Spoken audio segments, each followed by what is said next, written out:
In my last video, I asked how much is enough to retire comfortably.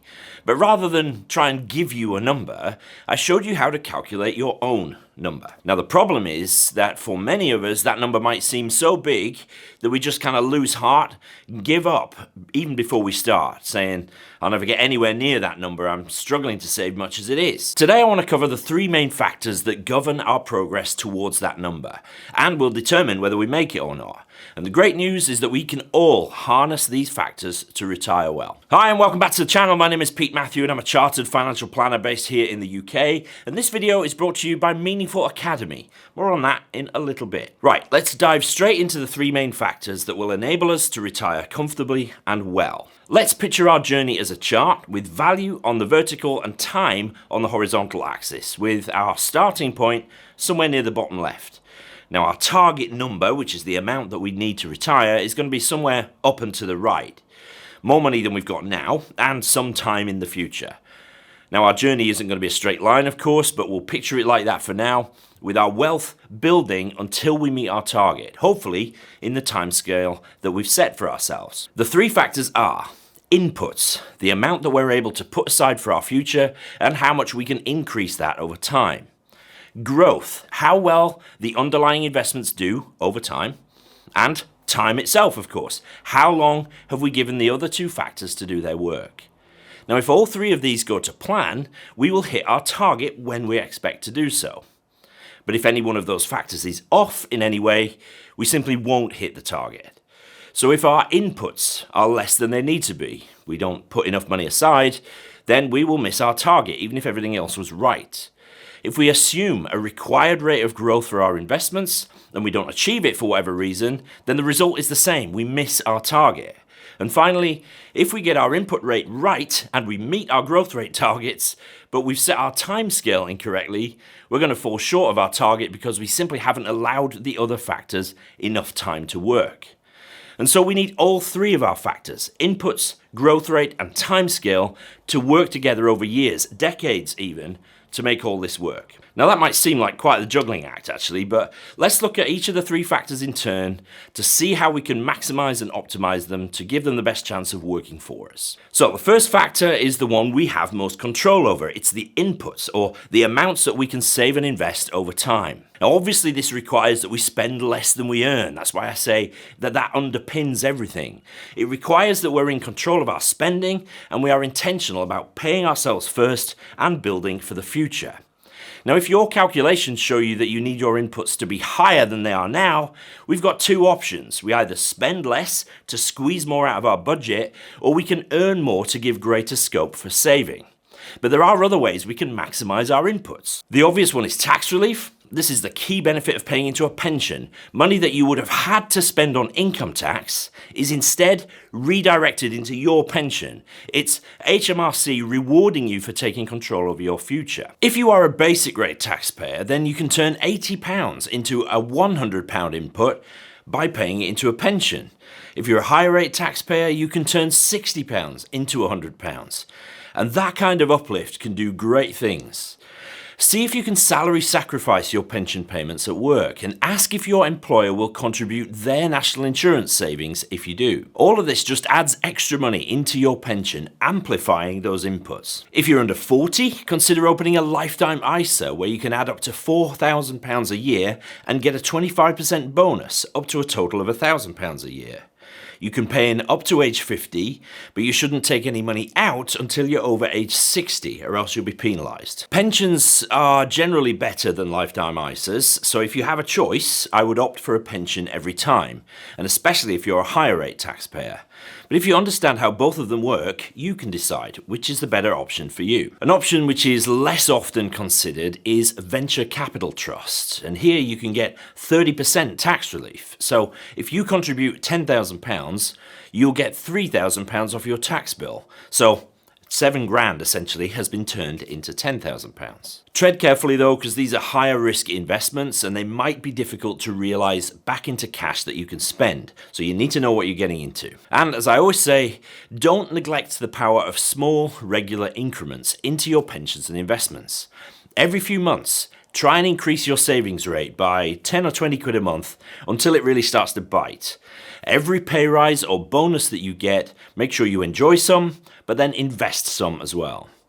And if you combine all these approaches, you can supercharge your inputs and you can get yourself to your target faster than you might think. The second factor in our success is growth, and this is the rate at which our money increases in value thanks to the stuff we've invested it in.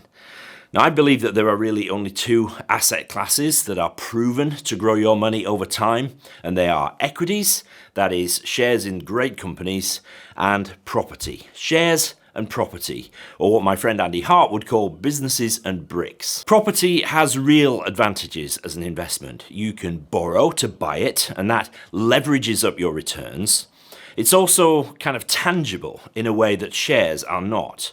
But property is very tax inefficient, and it's illiquid, which means it might be difficult to sell and realize your value into cash that you can spend. And it's harder than ever to be a landlord thanks to an increasing burden of legislation. But still, you should definitely consider property investing. And the best place I know to find out about how all that works is the Property Hub, which is owned by my friends Rob Bentz and Rob Dix. I'll put a link to that in the description. Shares, though, are much easier to own. They can be much more tax efficient when held in a pension or an ISA, and they are generally much easier to sell. I've done tons of videos on investing, which I'll link to in the description, but suffice it to say, the higher proportion of equities you own in your pension or your ISA, the higher the returns are likely to be, given a long enough timescale, but the more volatile your portfolio is likely to be as well. If you dilute your equities with bonds, say, the overall portfolio will be less volatile, but it will likely return a lower growth rate over time. One way you can take the brakes off your growth rate is to keep your costs down. Every pound that you spend in costs to a financial advisor like me, or to a platform, or to a fund manager, that's a pound that isn't growing for your benefit. Tax is a cost too, and that's another reason to use pensions and ISAs, both of which grow tax-free.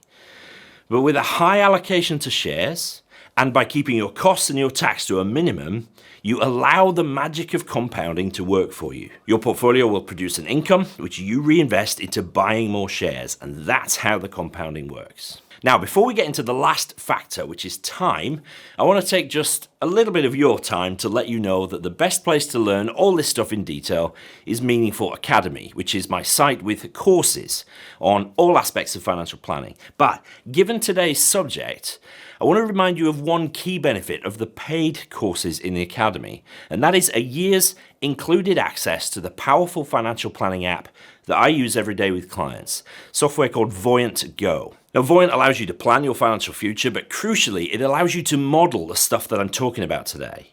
So, for example, it will let you know the additional amount of money you might need to save each year before you retire in order to meet your retirement goals. Or you can see the difference that increasing or decreasing your growth or performance expectation will make. Perhaps most powerful of all, you can simply grab an icon to retire earlier or later, and you can see the impact of having more or less time before you retire. Voyant Go will help you plan your financial future, and there are tons of videos in Meaningful Academy which will teach you how to use it. So head over to meaningfulacademy.com and check out the Build Wealth and Retirement Planning courses. And if you decide to sign up to either, use the coupon code YouTube for a discount. There's a 30-day money-back guarantee, so if you sign up and realize that actually it isn't for you, just let us know and we'll pay you back in full, no questions asked. I really hope to see you on the inside of Meaningful Academy. Okay, the last of our success factors is time. We will have a desired date that we would like to retire, and that should be our starting point for our planning. If our inputs are right, and we get the growth that we want and expect from our investments, we should be able to hit our target. But there are plenty of things that might come along which will mean that the date needs to change. We may not be able to work for as long as we plan to, due to illness perhaps, and so we have to bring our retirement date forward.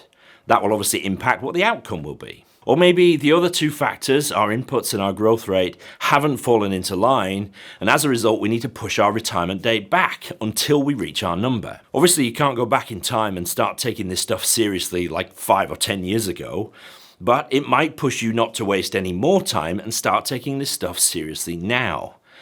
Time is needed for compounding to work its magic, so while the best time to start all this stuff was in the past, the second best time to start is now. And that way, we give our plans as much time as we can to work for us. Inputs, growth, and time. Those are the three factors that we need to harness for our ultimate financial success.